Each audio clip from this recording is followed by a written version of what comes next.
Uttarakhand diploma engineers महासंघ के द्विवार्षिक महाधिवेशन 2025 में आज मुख्यमंत्री पुष्कर सिंह धामी ने मुख्य अतिथि के तौर पर शिरकत की। वहीं मुख्य सचिव आनंद वर्धन भी इस कार्यक्रम में मौजूद रहे।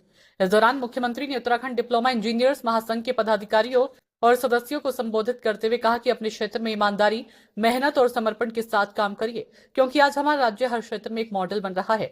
भारत के अंदर रहने वाले प्रवासी भी गौरवान्वित हो रहे हैं कि प्रदेश प्रगति कर रहा है, इसलिए हमारी जिम्मेदारी और बढ़ जाती है।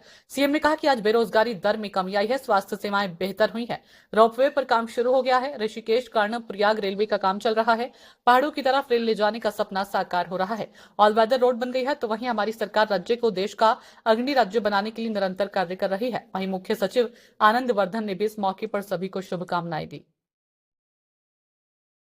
आप सबों को इस अधिवेशन की बहुत बहुत शुभकामनाएं और बधाई। जूनियर इंजीनियर्स हमारे सभी विकास कार्यक्रमों, खास करके जो स्थापना से संबंधित कार्य होते हैं, उसका मुख्य रीढ़ और मुख्य फलक्रम होता है, क्योंकि साइट पे जहां भी जो कार्य निष्पादित किए जाते हैं उसकी पूरी जिम्मेवारी आप सबों के कंधों पे रहती है। आप सबों के कार्य जिस प्रकार के होंगे वैसा ही वो परियोजना, वो कार्य अपना अंतिम रूप लेगा। आप सबों से एक छोटा अनुरोध करना चाहूंगा कि अगर हमारा साइट पे इंस्पेक्शन और भ्रमण अच्छे तरीके से होता है तो वो कार्य की गुणवत्ता और जो उसकी क्वांटिटेटिव रिक्वायरमेंट होती है उसका इम्प्लीमेंटेशन अच्छे तरीके से होता है।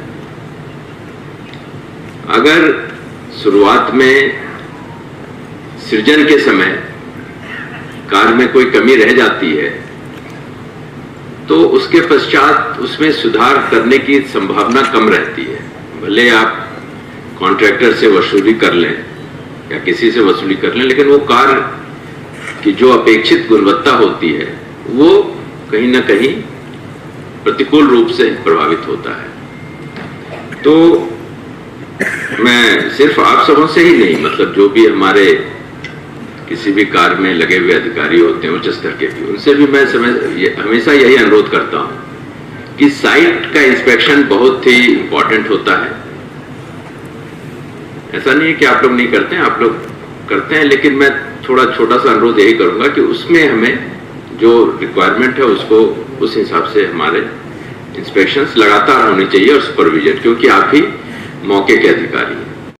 आप सब लोगों से यही कहना चाहता हूं कि आप सब अपने अपने कर्म क्षेत्र में पूरी ईमानदारी के साथ काम करिए, पूरी मेहनत और समर्पण के साथ काम करिए, क्योंकि आज हमारा राज्य पूरे देश में हर क्षेत्र में एक मॉडल बन रहा है। हर क्षेत्र में हमारा उदाहरण पूरी दुनिया, भारत के अंदर जा रहा है। और भारत के अंदर ही नहीं, दुनिया के अंदर रहने वाले जो हमारे प्रवासी भाई बहन है, जो जिनका पैतृक मूल स्थान हमारे यहाँ है, उनके पूर्वजों का स्थान है, आज वो भी गौरवान्वित हो रहे हैं कि हमारे पूर्वजों का राज्य, हमारा पैतृक राज्य जहाँ से हमारी जड़ें जुड़ी हुई हैं, वो तेजी से प्रगति कर रहा है। तो उनको वो भी योगदान दे रहे हैं। संपूर्ण भारत में जो है कहीं ना कहीं हमारे राज्य का नाम किसी भी क्षेत्र में आप लोग अगर भारत सरकार की बैठकों में प्रतिभाग करते होंगे तो हर एक मामले में हम जो है किसी में पहले नंबर पर, किसी में दूसरे पर, तो किसी में तीसरे पर, 1, 2, 3, 4, 5 में से कहीं ना कहीं हमारा स्थान आ रहा है। तो इसलिए अब हमारी जिम्मेदारी और बढ़ जाती है। बेरोजगारी दर भी हमारी 4.5% की इसमें कमी आई है। ऐसे अनेक काम आज हो रहे हैं। देखिए आज रेल के क्षेत्र में इतने काम हो रहे हैं। रेल हमारी कर्णप्रयाग ऋषिकेश की रेल लाइन का काम चल रहा है। अभी आने वाले समय में टनकपुर बागेश्वर रेल लाइन का काम चल रहा है। पहाड़ों की तरफ रेल ले जाने का हमारा पूरा सपना साकार हो रहा है, जो हमारे पहले के लोगों ने सपने सोचे थे। हमारी स्वास्थ्य सेवाएं अच्छी हो रही हैं। 2 एम्स हमारे यहाँ संचालित हो रहे हैं। अनेक रोपवे, हेमकुंड जाने के लिए, चाहे केदारनाथ जाने के लिए रोपवे पर काम शुरू हो गया है। सड़कें हमारी ऑल वेदर रोडें बन गई हैं। और जिस क्षेत्र की बात करिए उस क्षेत्र में कामों का एक बड़ा भंडार है। तो इसलिए मैं आज के अवसर पर बहुत ज्यादा न कहते हुए आप सब अभियंता साथियों से यही कहना चाहता हूं कि हमारी सरकार उत्तराखंड को देश का अग्रणी राज्य बनाने के अपने विकल्प रहित संकल्प के साथ निरंतर कार्य कर रही है।